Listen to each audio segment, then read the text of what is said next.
I'm Shannon Bream. America's news headquarters live from the nation's capital starts right now.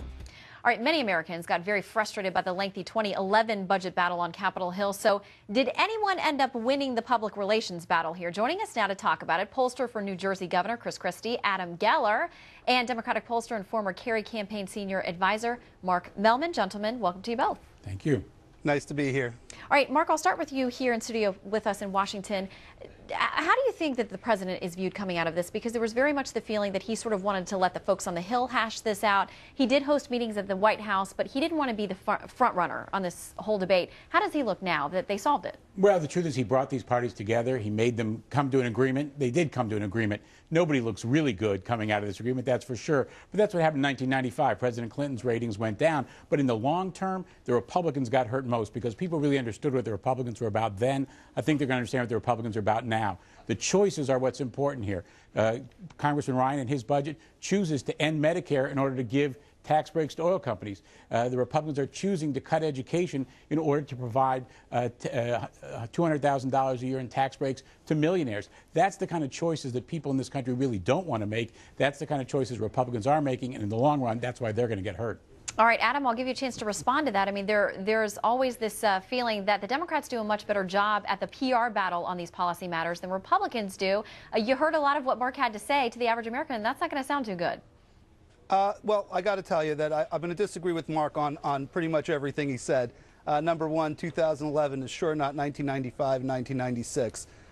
The Democrats, I think, are going to lose the PR battle because the fact of the matter is, to all of the things that are so very important to them, they could have passed a budget back in October. They chose not to. They control the House, the Senate, and the presidency. That was the time to pass it if those things were so important. Now, who's the big winner? It's clear that Speaker John Boehner kept his coalition together, got more spending cuts than he even wanted originally, and is going to come out of this with not only a unified caucus, but an energized one. Now the question becomes not whether to cut government spending, but by how much we should cut government spending.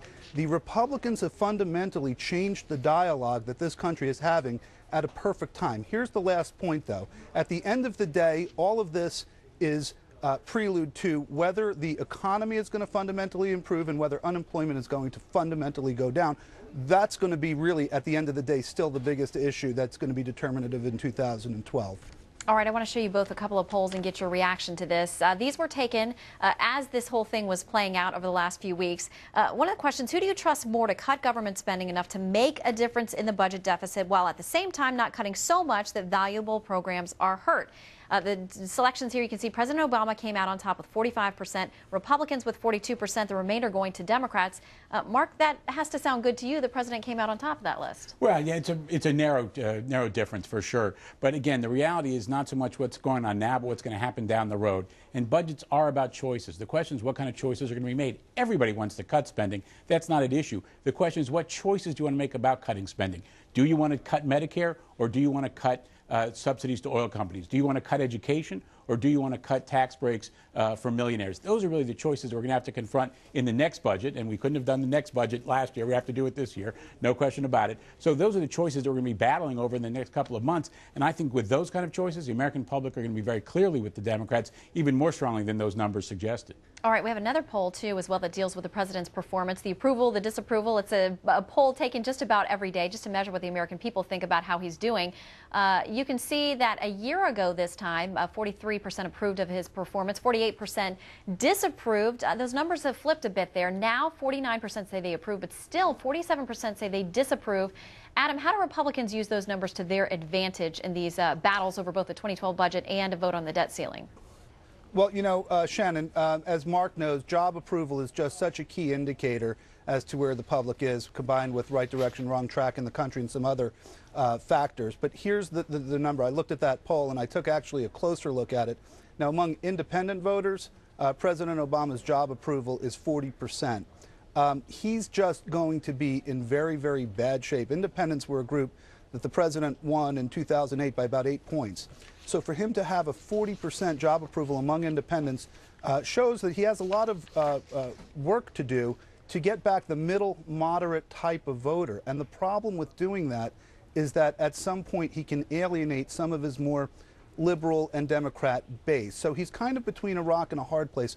To be sure, those are not good numbers. You know, again, the comparison between 1995 and 1996, President Clinton's job approval ratings back then was around 53, 54%. And to a lot of pollsters, that 50% mark is a real kind of benchmark. Whether you're above it or below it is determinative. All right, gentlemen, we'll leave it there. Adam Geller, Mark Mellman, thank you both for your time. Thank you.